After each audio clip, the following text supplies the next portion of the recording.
Shouldn't see. Find me before you bury it. When I showed her what I had, her face went pale. This isn't just policy violation, she whispered. This is fraud. He could go to prison. For the first time in weeks, I felt air in my lungs again. I wasn't crazy. I wasn't paranoid. I was right. But before she could do anything official, I needed her to wait. Let HR finish their story, I told her. Let them try to destroy me first. Then we'll show them what they've been protecting. It wasn't just about justice anymore.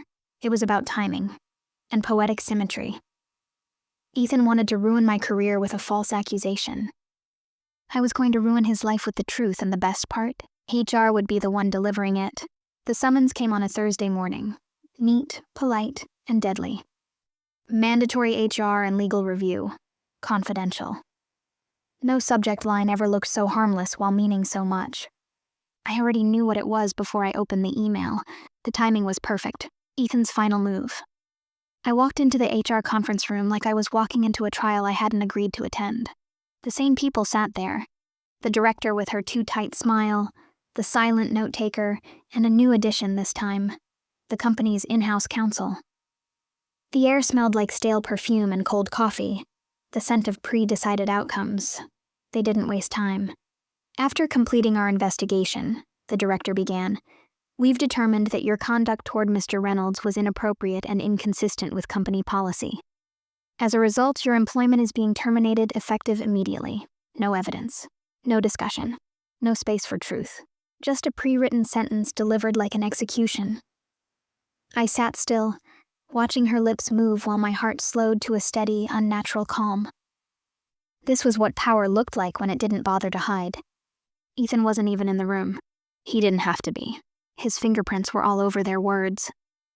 When she handed me the envelope, the standard HR parting gift, I didn't reach for it. I looked her in the eye and said softly, "You're making a mistake." Her expression didn't flicker. "We're confident in our findings," I smiled. "No," I said. "You're confident in his father's name?" The lawyer shifted uncomfortably, but no one spoke. I stood up, collected my things, and walked out without another word. No tears, no drama, just silence, the kind that terrifies people who mistake quiet for defeat. Outside, the winter air hit me hard. My badge didn't work anymore. The revolving doors didn't recognize me. It was over, at least in their world. But in mine, the real story was just beginning. I spent the next 2 days invisible. HR probably assumed I'd disappear quietly, maybe even sign the exit paperwork they sent as a formality. But I didn't. I spent those hours preparing the one thing they couldn't predict, a reckoning. I reached out to Lila from compliance again. She had already started her own internal review after seeing what I'd shown her. The deeper she went, the more she uncovered. Offshore payments, falsified signatures, and a consulting firm that had received over $4.2 million in advisory fees that never reached any legitimate account. All tied to Ethan Reynolds. Lila's tone had changed now. This wasn't quiet curiosity anymore. It was panic. "If this goes public," she said, "it's not just him. The CEO will be forced to step down. HR will be implicated for covering the son's activities under a false complaint." Exactly what I wanted. I told her not to act yet. "Let them finalize my termination," I said. "Let them think they've won." On Monday morning, I received the official notice by courier, signed by the CEO himself. It was almost poetic. The same hand that built his son's empire now stamped my erasure from the company. I stared at that signature for a long time before placing it beside the document Ethan had falsified for one of the deals. The signatures were identical, too identical, copy-pasted, forged. He'd even faked his father's approval to move company funds offshore. That was my final piece. The one detail even HR couldn't ignore. The betrayal was complete. Not just theirs, but mine too. Because I'd let myself believe for a moment that fairness could exist in places like Hallstrom Capital. I should have known better. The system was never broken. It was built this way. So I stopped trying to survive it, and started planning how to burn it down, with their own signatures, their own evidence, and their own blind faith in power. By the time they realized what I'd done, I wouldn't need their badge to walk through those doors again. I'd have the board's full attention. And Ethan Reynolds would finally learn what it feels like to be powerless. I told myself the revenge would be surgical, not messy, not loud. Because the kind of men who build empires with others' trust crumble fastest when the collapse looks inevitable and clinical. I mapped the plan on the back of an old model printout, each step a quiet incision aimed at the company's soft underbelly. Its paperwork, its pride, and its appetite for secrecy. Step 1 was containment. I couldn't let HR or Ethan sniff that I'd gone to compliance, so I let them finish their little theater. I signed none of their papers. I responded to no messages. I let my termination become their small, tidy victory. While they celebrated, I moved. Lila agreed to be the blade in the room. She was cautious, but she understood leverage. Together we built a duplicate trail, a chain of custody that tied Ethan to the shell firms, and crucially, to forged signatures that impersonated his father's approval. Those forgeries were clumsy, but they were consistent. A signature template Ethan used to fast-track transfers. It was petty and perfect. People who cheat like that leave habits, and habits leave patterns.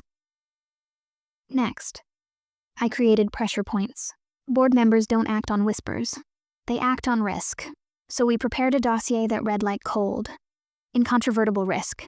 Timelines of payments, counterparties with empty addresses, matching IP logins to Ethan's late-night sessions, and a side-by-side of the forged CEO signature with metadata showing the file was saved from Ethan's login. I encrypted it, then split it into 3 parts. One for the internal audit committee, one for an outside regulator, and one for a journalist I'd met once at a conference who owed me a favor. The idea wasn't to leak everything at once. It was to force movement in 3 different directions simultaneously. So the only safe place for the board would be to open a proper inquiry they couldn't control. But raw data isn't convincing without context, so I staged a breadcrumb trail inside the company's own systems. Using credentials Lila helped me flag for audit, I placed a request in the compliance queue, anonymous, but traceable if someone looked hard, asking for a review of irregular advisory fees tied to specific deal codes. HR would see the ticket, internal audit would see the ticket. The ticket would be there when the board finally looked. Everything would point to the same conclusion. I also needed witnesses. Not people who would risk careers on courage, but people whose discomfort could be nudged into cooperation. I reached out to a junior analyst who had been shuffled off Ethan's team after my termination. He was scared, but he had access to the meeting room logs and the flash drive habit. I told him what I had, explained how safe he'd be if he told the truth to internal audit, and promised the one thing scared people believe in, plausible deniability. He agreed, small, tremulous, but real. The final stroke was public pressure packaged as corporate governance concern. Boards panic when regulators, press, and shareholders move in concert. So once Lila had verified the audit triggers and the journalist had confirmed interest, I released the 3-part dossier on a tight timeline. The internal one landed in the audit chair's inbox as confidential, immediate board review.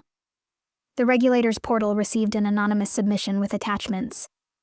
The journalist, careful, hungry, received the clearest piece, the forged signatures, and a timeline that showed intent.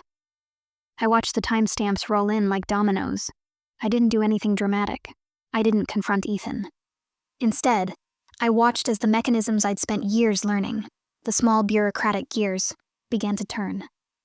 HR's little victory felt suddenly precarious. A rumor became a compliance flag. A compliance flag became an audit request.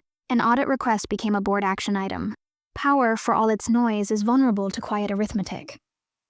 There was one more risk. Timing. If I pushed too early, they'd bury me with legal teams. If I waited too long, Ethan might have time to erase evidence. So I synchronized everything for the day after the board package was due. A Monday, when executives are hungriest for control and most fearful of scandal. It would force them to choose. Protect a son and risk the company, or protect the company and admit they'd been protecting him. When the pieces were in motion, I did something I hadn't done in months. I slept. Not because I was confident, but because I had built a cage out of facts and witnesses, and steel holds better than anger. The rest was patience. By Tuesday morning, the inboxes were full. The audit chair called an emergency meeting. HR's director, who had once smiled too easily, looked suddenly off balance when she realized the investigation now included her files. Ethan's schedule showed a late-night login that matched a transfer timestamp. The forged signatures were no longer just curious anomalies. They were evidence laid bare. I had no badge, no title, and no spotlight. I had a dossier, allies, and the exquisite satisfaction of watching a house of cards meet a quiet, logical hand. Ethan still had a cell phone and a last name. He still had his father's office. But names don't save you when numbers. The first time I saw his name on the internal email thread, I didn't think much of it. Ethan Reynolds, Executive Vice President. It sounded polished, entitled, one of those corporate names that carried quiet arrogance, cushioned by family wealth. Later, I'd learn the truth behind that name. The reason HR turned against me. The reason whispers followed me through the glass corridors. And the reason I almost lost everything I'd built. But back then, I was just another analyst trying to keep her head down in a firm that treated silence like survival. The company, Hallstrom Capital, was the kind of place where power had its own scent, expensive perfume, crisp suits, and lies spoken softly behind soundproof walls. Everyone played the same game. Stay useful, stay invisible, and never cross the people with the family last names. I knew the rules. I followed them. Until I met him. Ethan wasn't supposed to be there. At least not in my department. He was the CEO's son, parachuted into the M&A team for exposure, which really meant babysitting his ego until he found something more interesting to ruin. He was charming in that dangerous, practiced way, every smile slightly rehearsed, every laugh timed for effect. The kind of man who called interns sweetheart and got away with it because his last name rewrote consequences. I'd learned to navigate men like him early in my career. Polite distance, strategic silence, flawless reports. But Ethan noticed me, and worse, he liked that I didn't react. My indifference bruised his pride.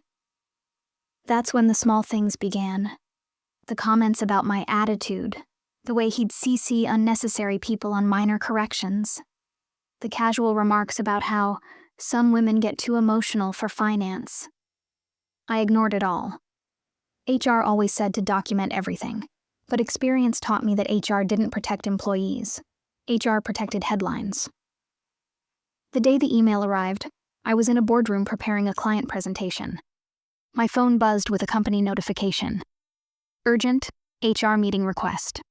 No context. Just my name, his name, and a 2 p.m. appointment. I remember the sound my heart made, half disbelief, half fury, as I reread the subject line.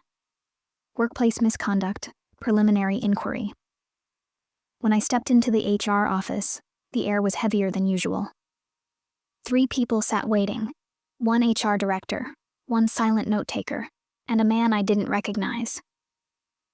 Ethan wasn't there. That somehow made it worse. The HR director's tone was careful, clinical, as if rehearsed by legal counsel. "We've received a complaint," she said, not meeting my eyes. "From a colleague, alleging inappropriate behavior. Comments of a personal nature made toward Mr. Reynolds." It took me a moment to process the absurdity.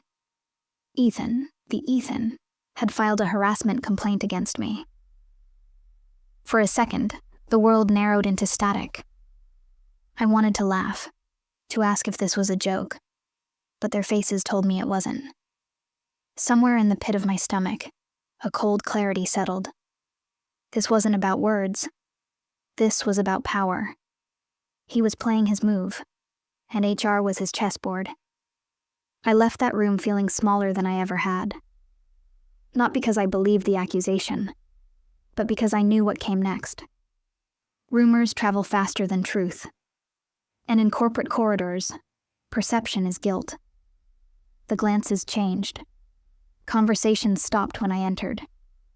Someone moved my nameplate from the main project team door without saying a word.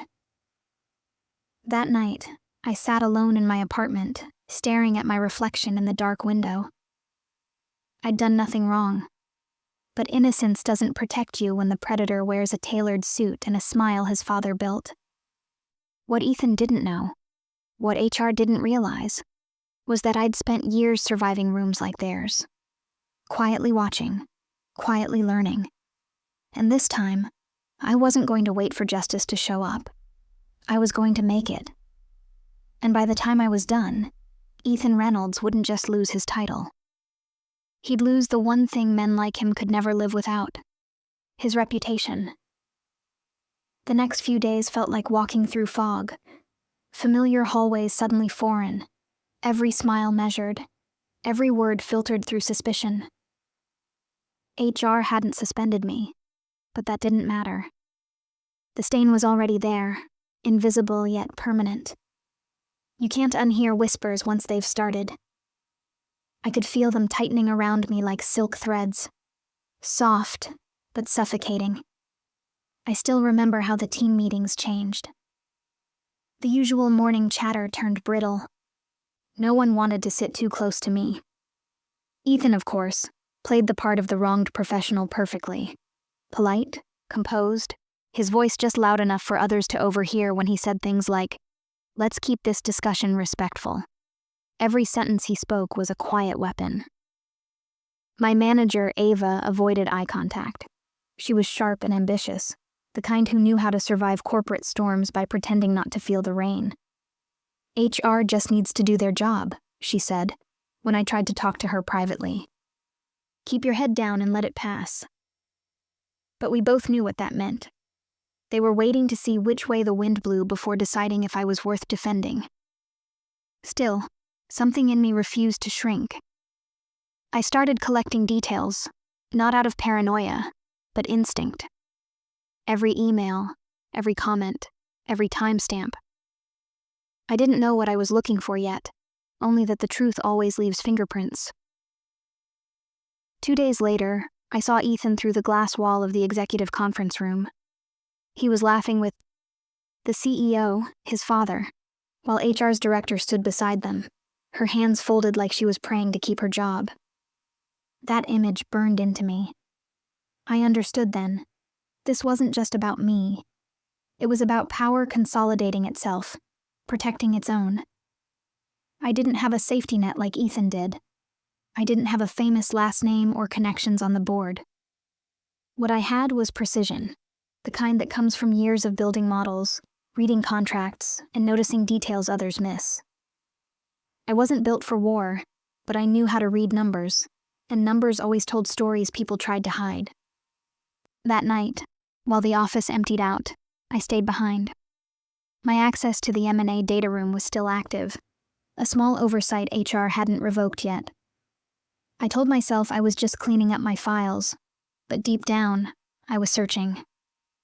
I found transaction, reports Ethan had submitted himself, simple drafts for ongoing deals. But something was off. The valuations didn't add up. The same advisory firm appeared multiple times under different entities. It was small, subtle, but it stank of manipulation. I started tracing those inconsistencies quietly. Every discrepancy led me closer to something bigger, like pulling at a loose thread in a designer suit. Each night, I dug deeper, saving encrypted copies to a private drive. No one suspected a thing. I was invisible again, just how I liked it. But even silence has a cost. HR called me in again. Routine follow-up. This time they hinted that the investigation was leaning toward formal action. I could see the satisfaction flicker behind their eyes, the relief of aligning with power. I nodded through the meeting, playing the role of the compliant employee, while inside, something cold and deliberate took shape. They thought I was finished. They thought I'd quietly disappear before they had to fire me. They were wrong. Ethan might have framed me with a lie, but I was about to bury him with the truth, his own. And when I was done, HR wouldn't just regret believing him. They'd be the ones handing me the evidence I needed to destroy him completely. The deeper I went, the uglier it became. What started as a few mismatched numbers turned into a spiderweb of shell companies and falsified invoices. Ethan wasn't just incompetent. He was laundering small percentages from acquisition fees into fake consulting firms. And those firms? Registered under quiet aliases that all led back to one person. Someone with access to confidential deal records. Someone like him. I couldn't believe the arrogance. He wasn't even careful. The pattern was clear to anyone who knew what to look for. But no one ever questioned him, because questioning the CEO's son was corporate suicide. Still, I needed proof. Not just data that could be explained away. Something undeniable. So I watched. Every move, every schedule, every after-hours login. I learned his rhythm, how he came in late, how he used the same meeting room at night, how he left with a flash drive tucked into his jacket pocket. I became invisible again, but this time not out of fear. Out of design. I started recording. Screen captures, email backups, even office CCTV logs saved to cloud storage. Every file I found made me more certain. Ethan was stealing from the very company his father built, and HR was too busy fabricating a harassment claim against me to notice. Then the real danger began. One evening, I returned to my desk to find my computer already awake. My inbox was open. Several messages marked as read that I hadn't touched. My heart dropped. Someone had been there.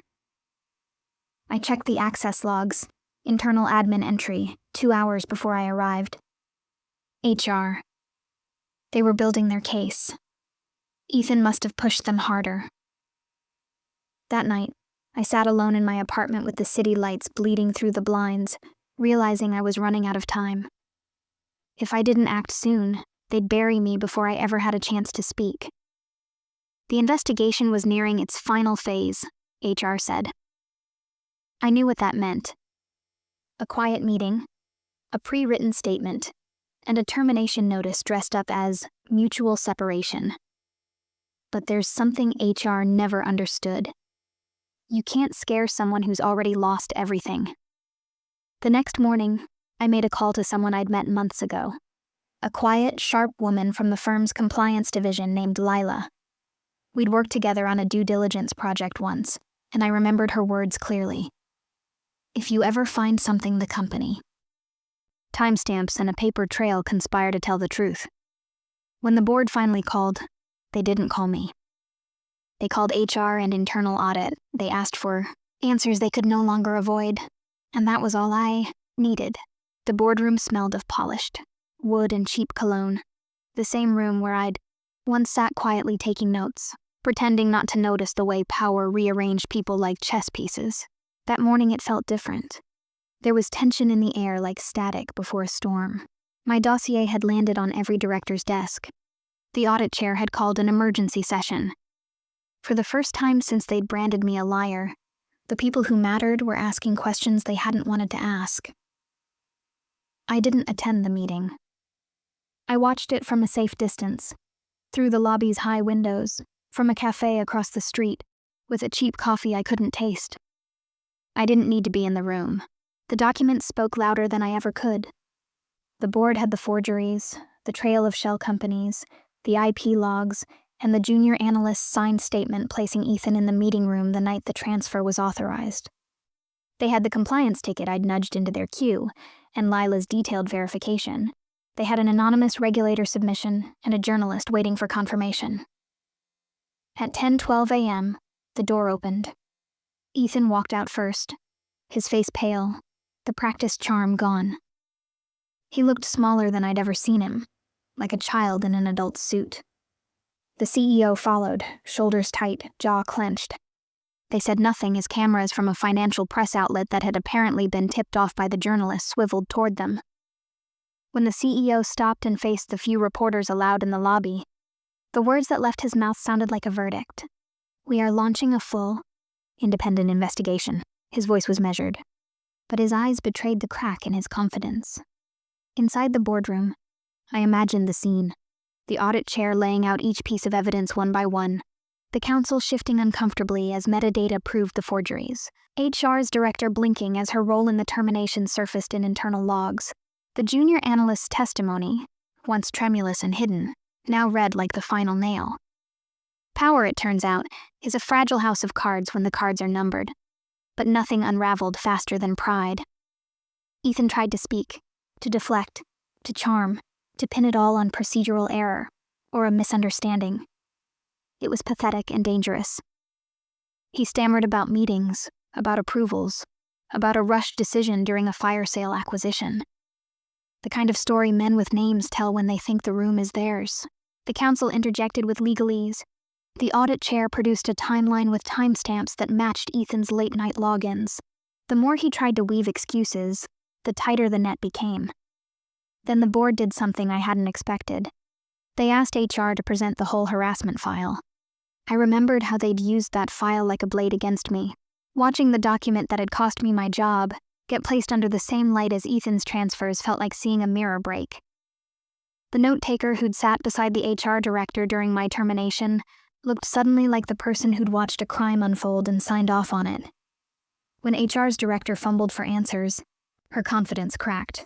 The note-taker's notes showed internal emails recommending caution. Emails that had been overridden by a blind, expedient loyalty. There were timestamps that suggested decisions were made not on thoroughness, but on protecting a family name. The CEO's face went white. A silence louder than any accusation settled in the room. I felt vindication, yes, but it tasted strange.